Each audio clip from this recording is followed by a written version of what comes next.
Baik, bismillahirrahmanirrahim. Assalamualaikum warahmatullahi wabarakatuh. Anak-anak, bertemu lagi dengan Bu Dwi Andriani di mata pelajaran Simulasi dan Komunikasi Digital. Nah, anak-anakku sekalian, minggu kemarin kalian sudah belajar tentang algoritma komputer, yaitu materi bab 1. Kalian juga sudah mengerjakan tugas, kalian juga sudah mengerjakan soal evaluasi atau ulangan harian. Nah, kali ini kita belajar materi baru di bab 2, yaitu tentang peta minda. Nah, peta minda, mungkin ada yang sudah pernah mendengar atau mungkin sudah paham dengan konsep peta minda, atau mungkin sudah ada yang pernah membuat peta minda itu sendiri. Nah, kalau belum paham atau belum pernah membuat, tidak masalah ya. Kita belajar dari awal, agar apa? Agar semuanya nanti akan mudah memahami pelajaran dengan baik. Nah, tanpa disadari anak-anak, banyak teknik atau metode yang sebenarnya dapat menolong kita dalam bekerja, belajar, berbisnis, atau dalam kehidupan sehari-hari. Nah, peta minda atau mind map menjadi teknik yang paling populer saat ini. Untuk apa? Untuk mengatur ide dan memvisualisasikan ide-ide baru. Nah, peta minda itu dapat membuat penjelasan terhadap suatu hal menjadi lebih mudah diingat dan lebih mudah dipahami. Nah, ini ya, kita bisa baca bersama. Peta minda atau mind mapping itu pertama kali dikembangkan oleh seorang psikolog dari Inggris, namanya Tony Buzan. Nah, metode ini dikenal juga dengan sebutan peta pikiran atau mind map, yang dirancang dengan khusus untuk memudahkan kita dalam mempelajari serta menuangkan pikiran terhadap sebuah persoalan ataupun permasalahan. Nah, peta minda atau mind map adalah metode pengembangan ide, gagasan, atau solusi yang dituangkan dalam bentuk cabang bagan konsep. Nah, mind mapping ini bisa berupa simbol, garis, bentuk, dan warna. Next ya. Nah, kemudian kalian tadi sudah paham mengenai konsep peta minda. Kemudian kalian harus tahu juga manfaat dari penggunaan peta minda itu sendiri. Nah, bisa kita baca bersama ya. Secara umum, manfaat digunakannya peta minda adalah yang pertama untuk meningkatkan kemampuan kita dalam mengingat sesuatu. Yang kedua, melatih kemampuan fokus dan konsentrasi. Yang ketiga, meningkatkan kreativitas dan imajinasi kita. Selanjutnya, menambah efisiensi waktu dalam mempelajari suatu hal.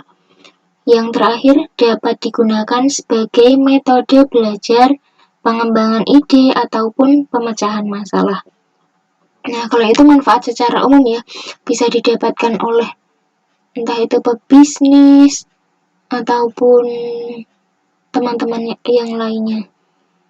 Nah, kemudian bagi siswa, peta itu dapat digunakan untuk mempermudah dalam proses belajar, sehingga guru maupun siswa itu dapat menjabarkan topik yang sedang atau akan dibahas dengan lebih sederhana dan efisien waktu. Nah, tentunya semakin kreatif metode yang digunakan akan semakin memudahkan siswa untuk belajar. Seperti itu anak-anak. Nah, ini langsung ya. Mungkin kalian tadi baru mendengarkan teori dan sebelum melihat contohnya itu belum paham seperti apa peta minda. Nah, ini contoh pertama ya, Ibu kasih. Peta minda liburan keluarga. Nah, ini Ibu dapatkan dari sumbernya dari Google ya, ini oleh muhammadnur.com. Nah, topik utama dari peta minda yang diangkat di contoh 1 ini adalah liburan keluarga, yaitu yang berada di tengah sendiri ini warna merah. Kemudian dia punya yang namanya subtopik. Kalau ini tadi topik utama ya, subtopiknya ada 4. Yang pertama ini warna kuning, aktivitas. Kemudian subtopik kedua ada perlengkapan. subtopik ketiga ada orang, dan subtopik keempat ada jalan-jalan.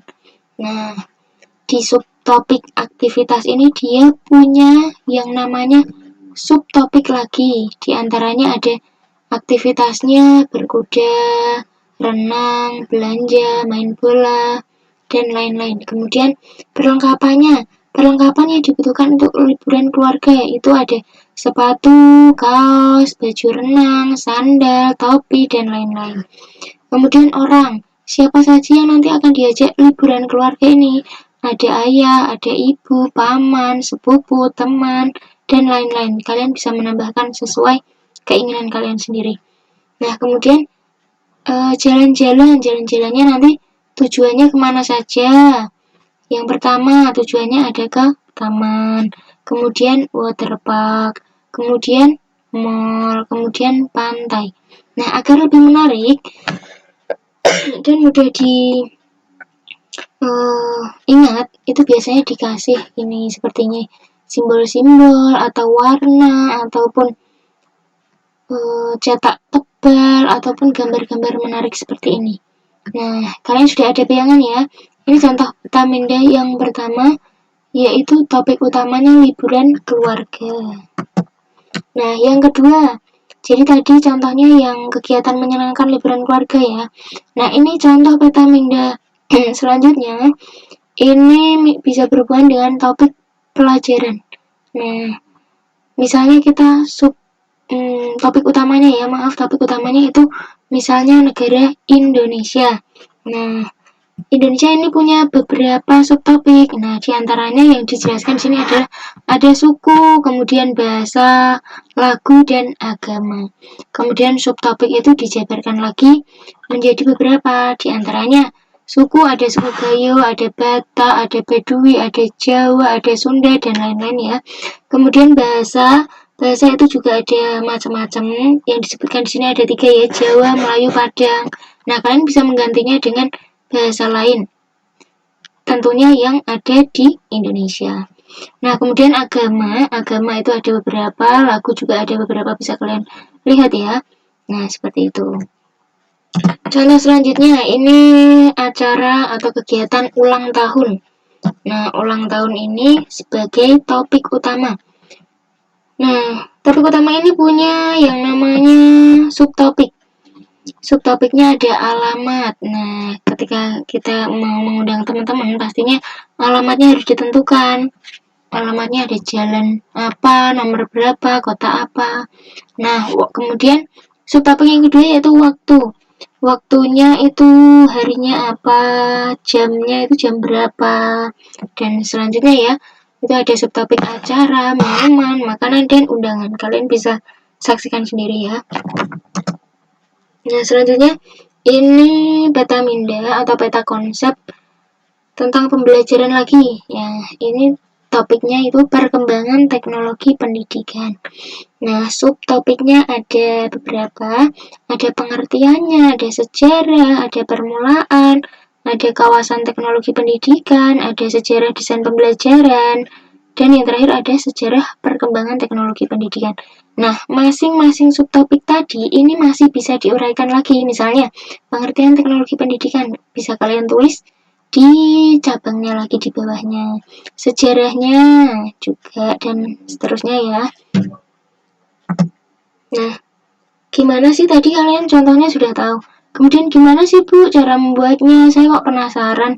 Saya pengen merangkum materi nih Bu, tapi merangkumnya nggak dalam bentuk kata-kata, tapi bentuknya mind map biar menarik. Oke, bisa. Nah, caranya ini ya, ada pedomannya. Yang pertama, kalian harus menentukan ide atau gagasan utama terlebih dahulu. Nah, kalian tentukan topiknya tadi. Nah, topiknya itu diletakkan di tengah halaman kosong, di tengah-tengahnya dulu ya. Nah, selanjutnya ketika topiknya sudah ketemu, nah langkah selanjutnya yaitu kalian menentukan subtopik atau anak topik dari topik utama tadi. Contohnya yang liburan keluarga tadi ya, topik utamanya liburan keluarga, dia anaknya atau subtopiknya itu ada tujuan jalan-jalannya tadi kemana saja, orangnya yang diajak itu siapa saja, Kemudian perlengkapannya apa saja.